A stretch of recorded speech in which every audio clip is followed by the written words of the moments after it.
আপনারা অনেকে আমাকে জিজ্ঞেস করেন যে আপনারা কি কোনো মামলা ডাইরেক্টলি হাইকোর্ট বা সুপ্রিম কোর্টে গিয়ে ফাইল করতে পারবেন। তো এক্ষেত্রে বলি যে আপনি যে কোনো মামলা গিয়ে হাইকোর্ট বা সুপ্রিম কোর্টে ফাইল করতে পারবেন না। তবে বিশেষ কিছু ধরনের মামলা আছে যেগুলো আপনি চাইলে ডাইরেক্ট হাইকোর্ট বা সুপ্রিম কোর্টে যেতে পারেন। সেগুলো কি ধরনের মামলা? যদি আপনার মৌলিক অধিকার ক্ষুণ্ণ হয়ে থাকে, মৌলিক অধিকার বা ফান্ডামেন্টাল রাইটস কি কি আছে এগুলো আপনি আর্টিকেলগুলো আপনি পেয়ে যাবেন, কনস্টিটিউশন অফ ইন্ডিয়া পড়লেই পেয়ে যাবেন। যে কটা আপনার ফান্ডামেন্টাল রাইটস আছে সেগুলো যদি আপনার ব্রেক করা হয় তাহলে আপনি ডাইরেক্ট হাইকোর্ট বা সুপ্রিম কোর্টে গিয়ে মামলা ফাইল করতে পারেন। ধরুন আপনি কোনো গভর্নমেন্ট অথরিটির এগেনস্টে কোনো মামলা করতে চান, সেটা আপনি ডাইরেক্ট হাইকোর্ট বা সুপ্রিম কোর্টে করতে পারেন। আপনি যদি কোনো পাবলিক ইন্টারেস্ট লিটিগেশন বা জনস্বার্থ মামলা দায়ের করতে চান তাহলে আপনি সেটা হাইকোর্ট বা সুপ্রিম কোর্টে ডাইরেক্ট করতে পারেন। বা ধরুন কোনো দুই রাজ্যের মধ্যে কোনো কনফ্লিক্ট হয়েছে, ধরুন বিহার আর ওয়েস্ট বেঙ্গলের মধ্যে কোনো কিছু নিয়ে একটা কনফ্লিক্ট তৈরি হয়েছে, তো তারা তখন সুপ্রিম কোর্টে ডাইরেক্ট মামলা ফাইল করতে পারে।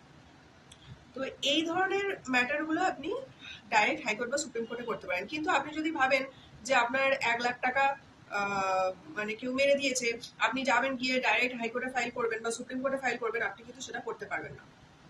এই ধরনের যে কোনো সিভিল বা ক্রিমিনাল ছোটখাটো মামলাগুলোর সিস্টেম হচ্ছে আপনাকে প্রথমে আপনার যে জুরিসডিকশন আছে সেই জুরিসডিকশনের যে সিভিল কোর্ট বা ক্রিমিনাল কোর্ট আছে সেখানে আপনাকে আগে সেটা প্রসিডিং এ ফেলতে হবে। এবার সেখানে যদি আপনি হেরে যান তাহলে আপনি ডিস্ট্রিক্ট ম্যাজিস্ট্রেটের কাছে যেতে পারেন।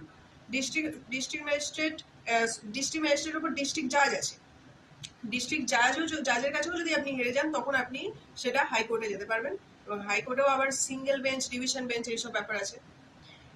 হাইকোর্টেও যদি আপনার এগেনস্টে অর্ডার আসে তখন আপনি গিয়ে সুপ্রিম কোর্টে মামলা ফাইল করতে পারেন। সুপ্রিম কোর্টেও ডিভিশন বেঞ্চ, সিঙ্গেল বেঞ্চ এইসব ডিফারেন্ট বেঞ্চ আছে।